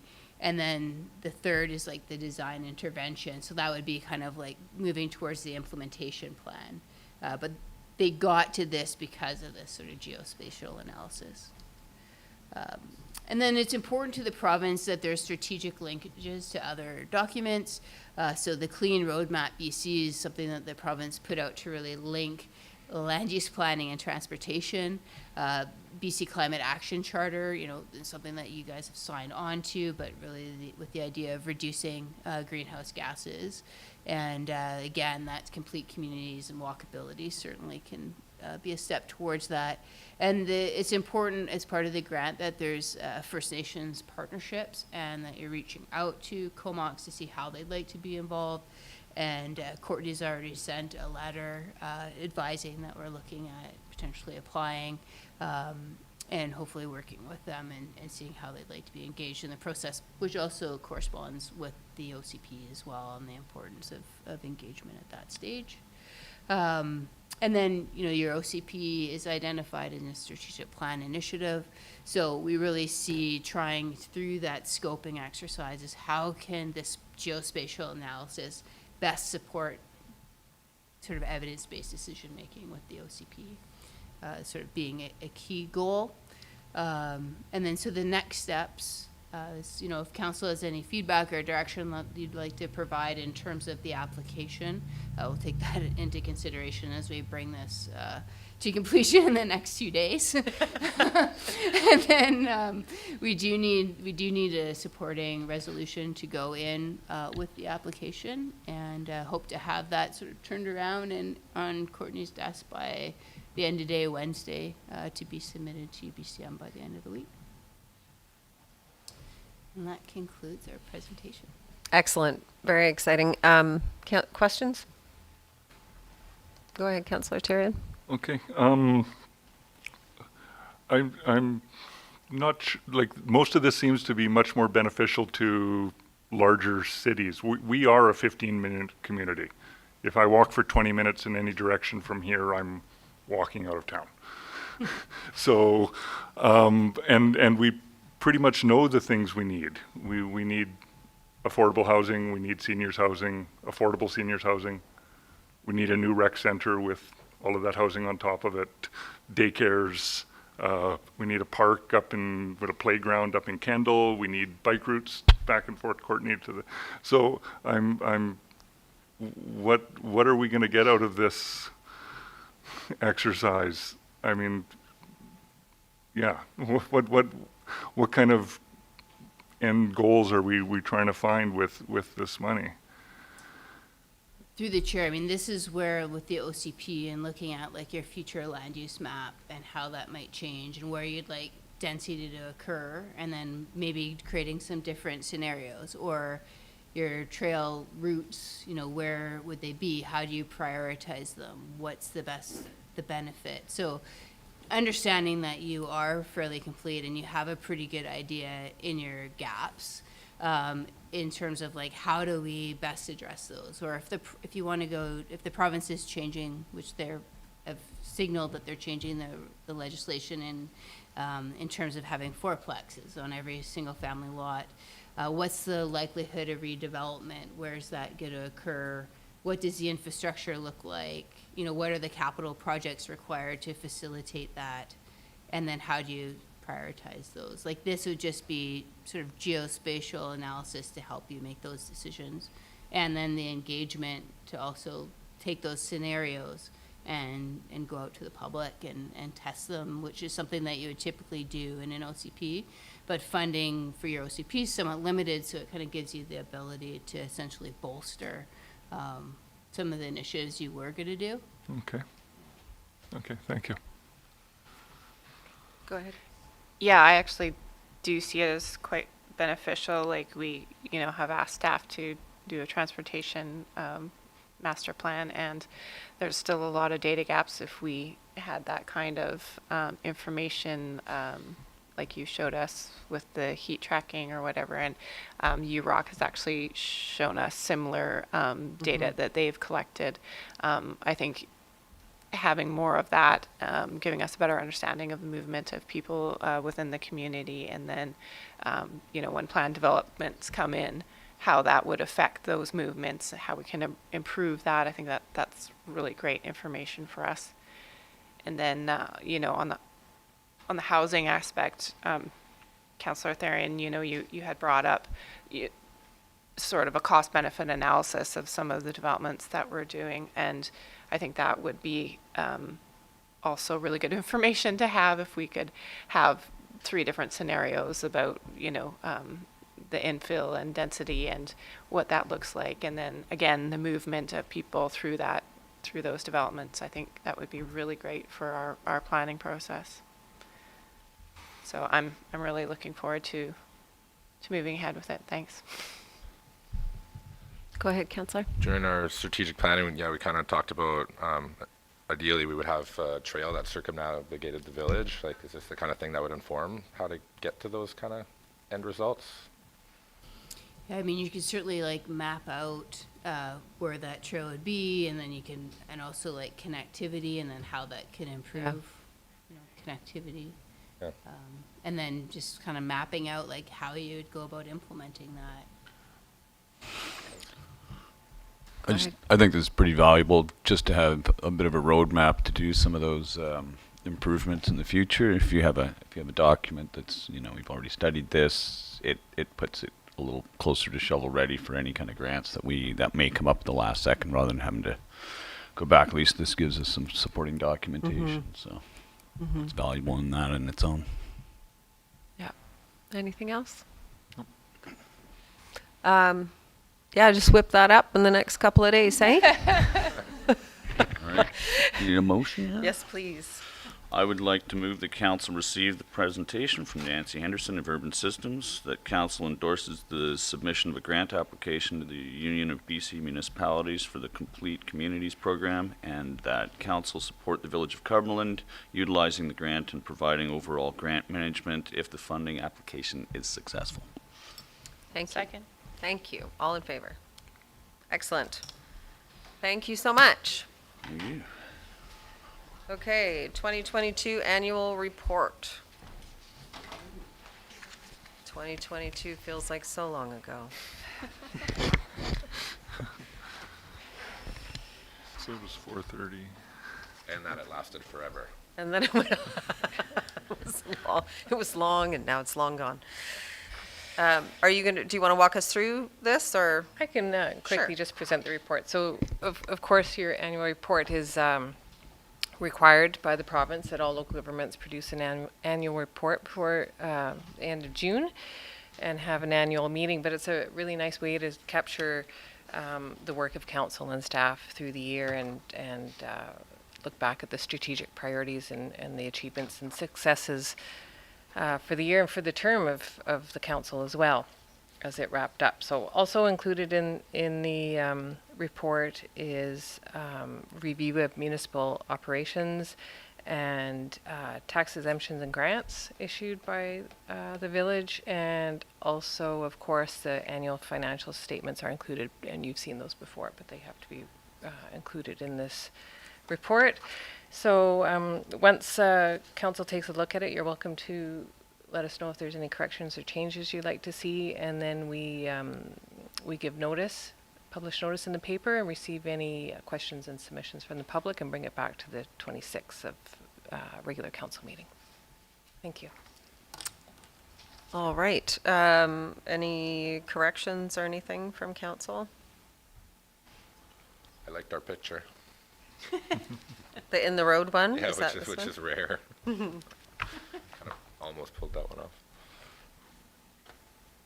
off. So my external appointments, I'm not sure if this is everything. So we could add co-chair to the BCSPI. And then I'm also sitting on the Policing Modernization Roundtable, but it's not an it was appointment by the province, not the village, so I don't know whether that applies. And then the ICE-T board as well. So the Regional Advisory Committee and then ICE-T board as well.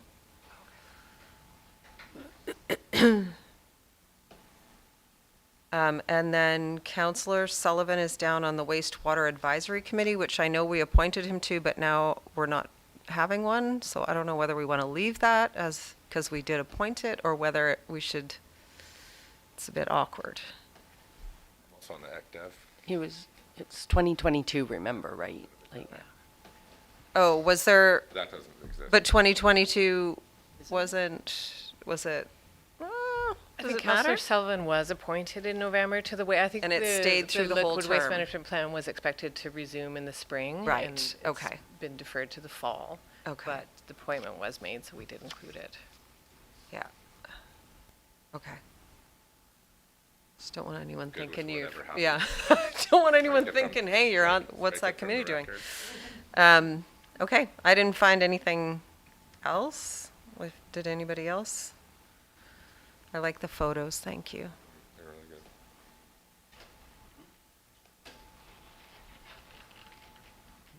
I was happy.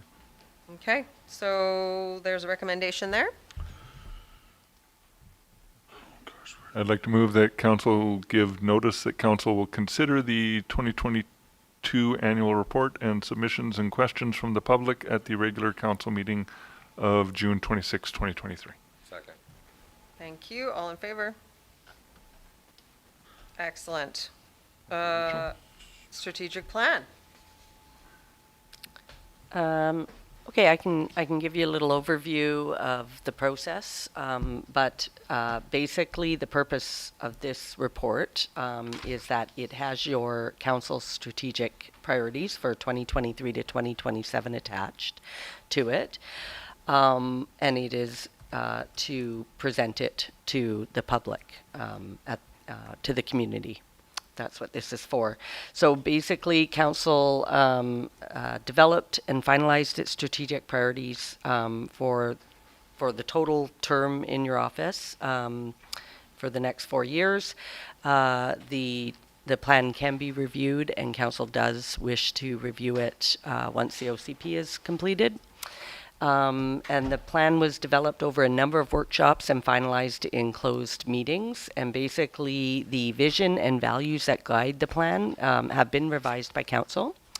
And council has identified 3 focus areas, which is diverse and healthy community, sustainable service delivery and asset management, and community planning. And then with each of these focus areas, council has identified a number of goals and objectives to achieve the ideas of what they thought within those focus areas. The plan will be put on the website and likely out to the public in other ways, like a press release or something. And basically, the plan will just direct the work of staff and the allocation of financial resources over the next 4 years. So with this, I would just recommend that council do receive the strategic plan for presentation to the public. Thank you. Any questions or comments or corrections or anything?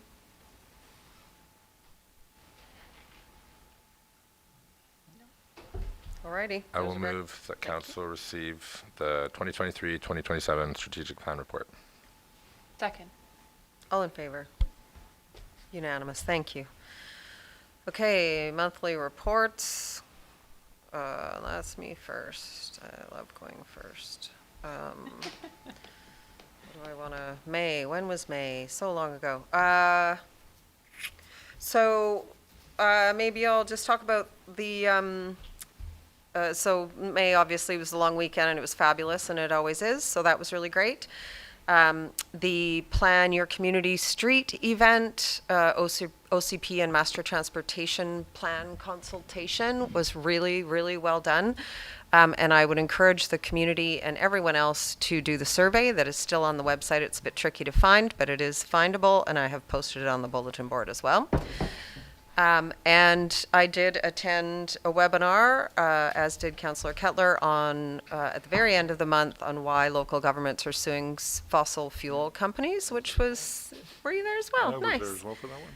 So that was very interesting, and I've had a follow-up phone call from someone who wants to help move this forward in the Comox Valley. So I think it was interesting. There was someone from the city of Courtenay, 2 people from the city of Courtenay. So we had the CVRD, the Village of Cumberland, and the city of Courtenay all on that call, and I think it's not so much about suing fossil fuel companies, but it's recovering the costs, like the increase in, what was it for our wastewater project? 2.7 million. 2.7 million just on our wastewater Due project. to climate change. That is due to climate change. So I think we might look deeper into that. And who's next? Councillor Kettler? Yeah, thank you. So lots going on at the regional district.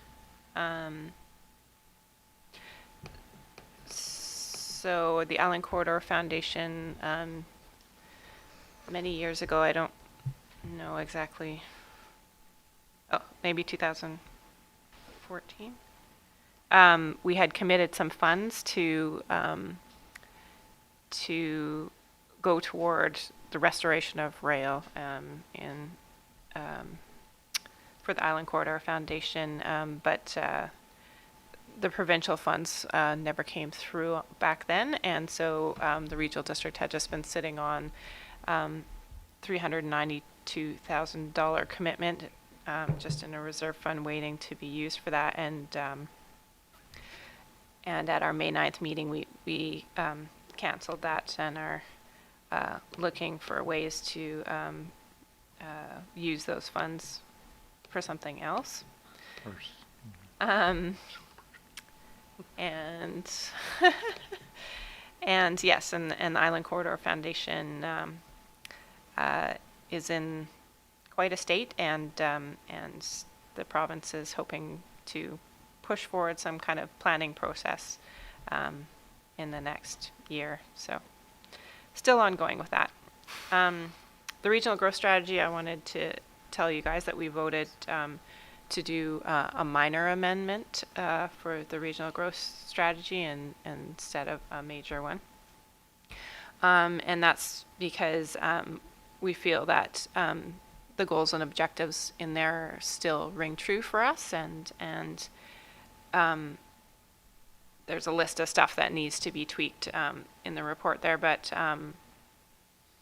staff are also going to do make action plans for the things that we haven't moved on that from the old regional growth strategy. So we're looking forward to seeing that.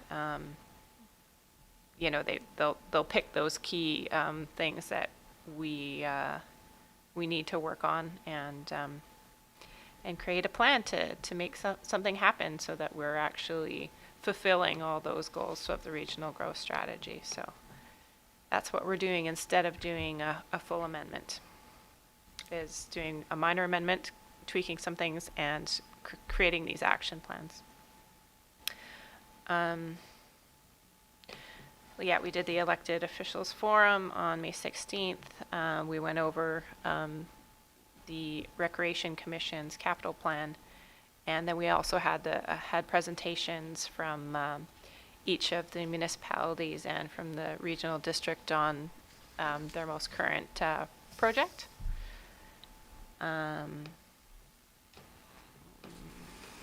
What else was of interest? At the Waste Board, which I filled in for Councillor Sullivan on May 18th, they finally decided to kind of drop the waste energy or the sustain technologies that they've been following for many years to try and, like, the resolution many years ago was to follow this technology in Nova Scotia, I think it was, and see how it does, see if it could apply here.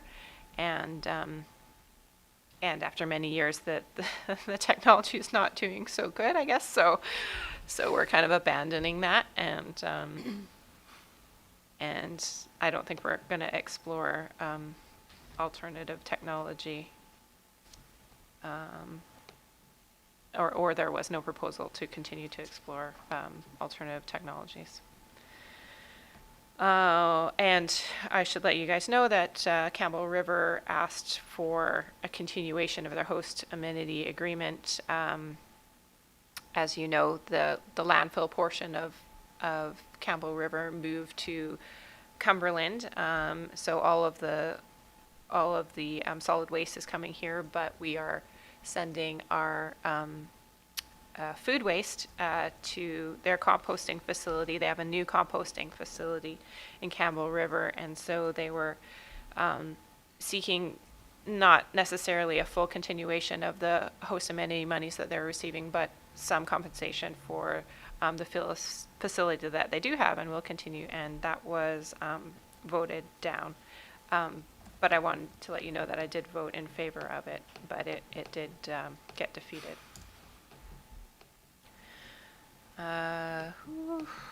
Yeah. A very compelling delegation from the Child Care Planning Committee, early Child Care Collaborative, about the need for continued investment in childcare, even though we have that new childcare space here. It's not even close to filling the need that's out there, and the fact that many families cannot find childcare both would make it a barrier to moving here and make an incentive for leaving here, and and it really does affect the economic development of the area when parents aren't able to work because they're doing childcare. So affordable childcare is still one of the top issues for us here. Yeah, if you have any questions about any of the other stuff on the agenda, I'm open to. Do you want to just speak to the UROC funding? So they asked the region for more funding. They actually they're already receiving funding from the regional district. But they did a good job of presenting, and there's certainly a lot of demand on our trail system, and they're doing a really great job of managing that. But they do need stable funding. So I think that the funding request was to be answered at the following meeting. And I think they got a response. They posted that they got a response. Okay. And they got an increase. Yeah. Okay, great. And I think that came actually from the areas only. Yeah, I don't think that came, because I think they came to the board with that request as opposed to the Recreation Commission. So the Recreation Commission has its own grant funding, and then all of the municipalities and regional district could have given through recreation, but because they approached the board, the grant funding at the main board only comes from the 3 areas. Right. So I think that was decided at the Electoral Areas Commission. Okay. And that's all. Thanks. Just a quick question Yeah. about the strategic growth plan, or the have I got the right plan? Regional growth strategy. The regional growth Yeah. strategy. There I am. Sorry. Yeah, no problem. All these acronyms. Yeah. Was there anything that was going to be directly affecting Cumberland that was being updated or looked at or tweaked? I think like the action plans probably will address Cumberland issues, because housing will be one of those. Bike trails? Yeah. A lot of the tweaks I don't think will, updating our greenhouse gas emission reduction targets. We are trying to do broader community emissions reporting, so that will not necessarily affect us, but the information we need to feed into that process. So we'll be probably requested to give that information. Yeah, I can't think of anything else off the top of my head that directly affects us. Thanks. Thank you. I have one more quick one. I'm just kind Sure. of curious what happened at the Merville Hall with the agricultural workshop. Yeah, so there was 2 workshops. One was focused on like watershed management, which was my interest in being there, and then the other one was more about bigger commercial agriculture. And really, yeah, they're looking at ways like how do they manage the limited water resource, right? There's all these draws on it, particularly like the Solemn River. And we discussed one of the things they want to do is put in dugouts, like to try and hold more water, like On-farm storage. on-farm, storage. But there's challenges with that, and the challenges were being discussed. And then we also did talk about the best storage of water is our forests. And if you look up from the Solemn, and it's pretty bleak up, just below sort of subalpine there. There's a lot of forestry happening, and that's definitely a concern to farmers. When water hits a dry slope, it just goes and it's gone. whereas, you know, water hits the treetops, it's slowed, it goes in, gets, you know, goes down the roots, goes into aquifers, as opposed to just whoosh, off and gone, right? So that discussion took place too. Thanks. Yeah. Okay. Councillor Tirian, I think you're next. Thank you. I didn't have nearly as busy a month. A couple of things. The dumpling making and May Day, so making dumplings and serving dumplings for the 125th was just an overall fantastic experience and super fun. I hope everybody else had as much of a good time out there as I did. I did go and drop in on the Cumberland Early Years Collaborative. So again, a group that's looking at daycare and ways to find children that are, I don't know, falling through the cracks isn't quite the right word, but they're trying to identify at-risk children and figuring out ways to get them the help they need sooner. And they've collected a lot of data valley-wide, and now they're trying to get a local chapter started here in Cumberland. So if you've got some spare time, support them. There was an Accessibility and Inclusion Committee meeting where a lot of the discussion focused on what the role of the local committee will be in relation to the regional committee and how that's all going to look, which is still a little unclear, but we'll work that out as we move forward. Yeah, that's mostly what I've got for now. Any questions? Thank you. Councillor Sullivan? Thank you. I was away for a good portion of May on a work trip in the interior, so thanks to Councillor Kettler for filling in at the Waste Management Board. There was no hospital board meeting in May, so nothing to report there other than regular council duties. Yeah, definitely enjoyed the Victoria Day Parade, and like I mentioned earlier, very happy that Thunderballs is returned to let the village shout in joyous fundraising opportunities. So yeah, that's just about what I was up to in May. So, thanks. Thank you. Councillor Brecky? And my apologies for not getting my report in. I turned 50 and I just was doing that. So I'm sorry. But again, wasn't a super busy month. A Heritage meeting didn't meet, but they will be meeting this Thursday at 4 o'clock. So it's a Heritage Committee. I did attend the May meeting of the Community Justice Center in Courtenay. It was somewhat sparsely attended, but they just did some minor changes to how financials are being done, just more in line with how other nonprofits operate in BC, and just a change to how they're doing their land acknowledgements. It'll be more along the lines of coming up with more of a personal story rather than just a script. So maybe we adopt that at some point as well. I can chat about that later. And the Soapbox Derby, a big thanks to the Cumberland Cumberland Events Committee there. They were very helpful, and Cresslin and the Baird family. Thank you for helping clean up the tires, as well as apologies to the residents on 2nd Street for all the straw everywhere.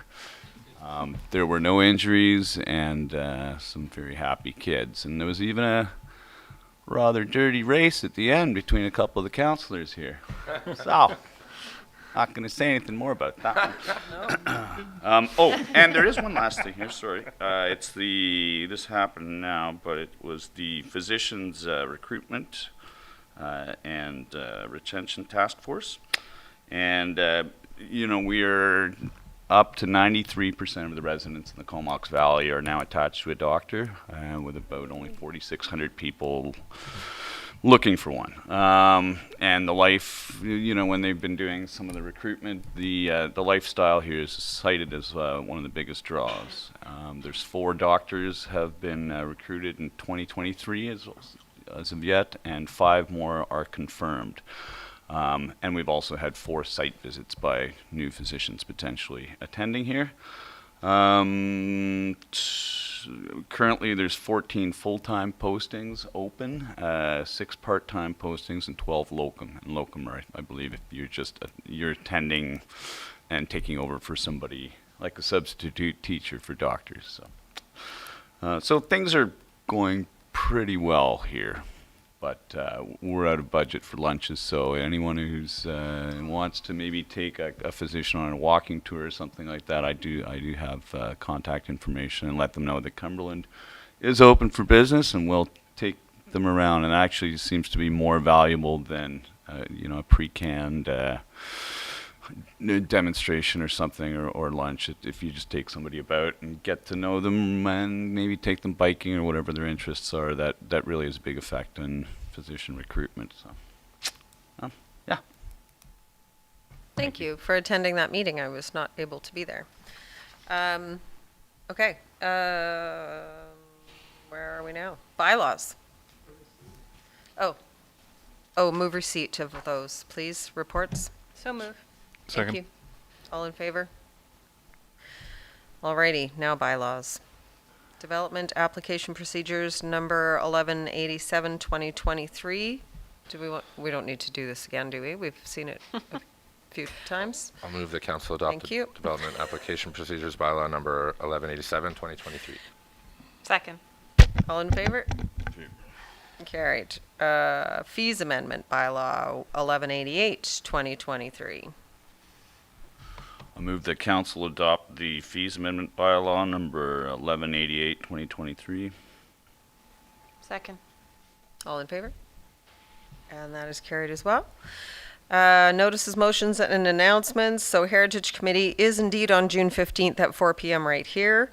Homelessness and Affordable Housing Committee is June 21st at 9:30 a.m. right here. And Board of Variance is June 21st at 11:30 right here.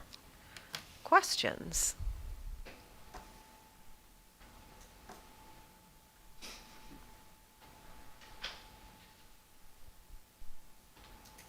If you have a question, you can come up to the mic. Anyone in the audience have a question? Come on up.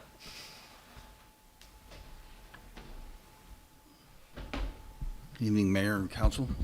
Dale Bellavance, agent for Coal Valley Estates.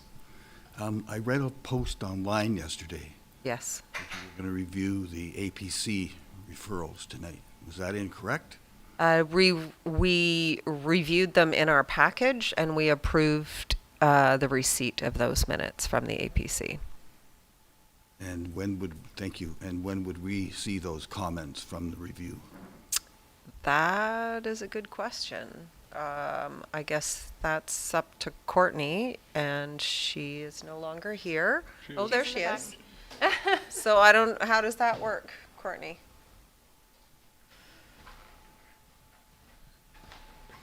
I mean, they're public. You can read them in the in our council package online. I think he means our review of those minutes. Right. Yes, I thank you, Mayor. I have read Okay. the APC referrals back to council. Yeah. I'm just looking for an update when we might see council's comments on the APC referrals. Right. So typically, we receive the APC minutes, and then when the report or further development on the application comes to council, those minutes would be included in that report again. And so there would be potential conversation about it then, but we don't review them as a separate item. They would be part of the next report coming forward on Coal Valley Estates. Yes, I guess I made a mistake. I drove here tonight thinking there'd be some discussion on the APC. No. Sorry. I misread your post. Oh, no, that was for the public, so they could read what was in the report. Yeah. Oh, and by the way, Apologies. thank you for attending our presentation last week. Yes, thank you for having it. Yeah. All right, thanks. Thanks, Dale. Anything online? Anybody? There's nobody else, is there?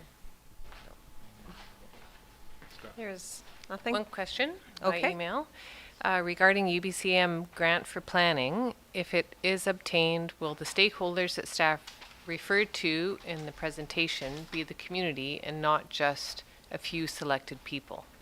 I think we'll decide that when we get the grant and we talk about what the scope, how we want to direct the scope of the grant. But yes, we would most definitely include, it would definitely include a public consultation or involvement. That's I think the intention behind the grant itself is to do that work along with the OCP. Okay, there are no more questions online. Alrighty. So, can I have a motion to move back into closed, please? Motion move back into closed portion. You got to read the Oh. section 90 stuff Okay, well, on the bottom of page 4. is that? Okay, yeah, sorry. Hold on a sec here. You don't have to read. According to section 90E and Right. I of the community charter. Okay. So I Oh, recommend. I, J, and K. Yeah. So, section 90, according to the community charter, to consider E, the acquisition, disposition, or expropriation of land or improvements if the council considers that disclosure could reasonably be expected to harm the interests of the municipality. I, the receipt of advice that is subject to client or solicitor-client privilege, including communications necessary for that purpose. Is that J or an I? J. Information that is prohibited or information that if it were to be presented in a document would be prohibited from disclosure under Section 21 of the Freedom of Information and Privacy of Protection of Privacy Act, and K, negotiations and related discussions respecting the proposed provision of a municipal service that are at their preliminary stages and that, in the view of council, could reasonably be expected to harm the interests of the municipality if they were held in public. We have a seconder? Second. Thank you. All in favor? Thank you. Thank you.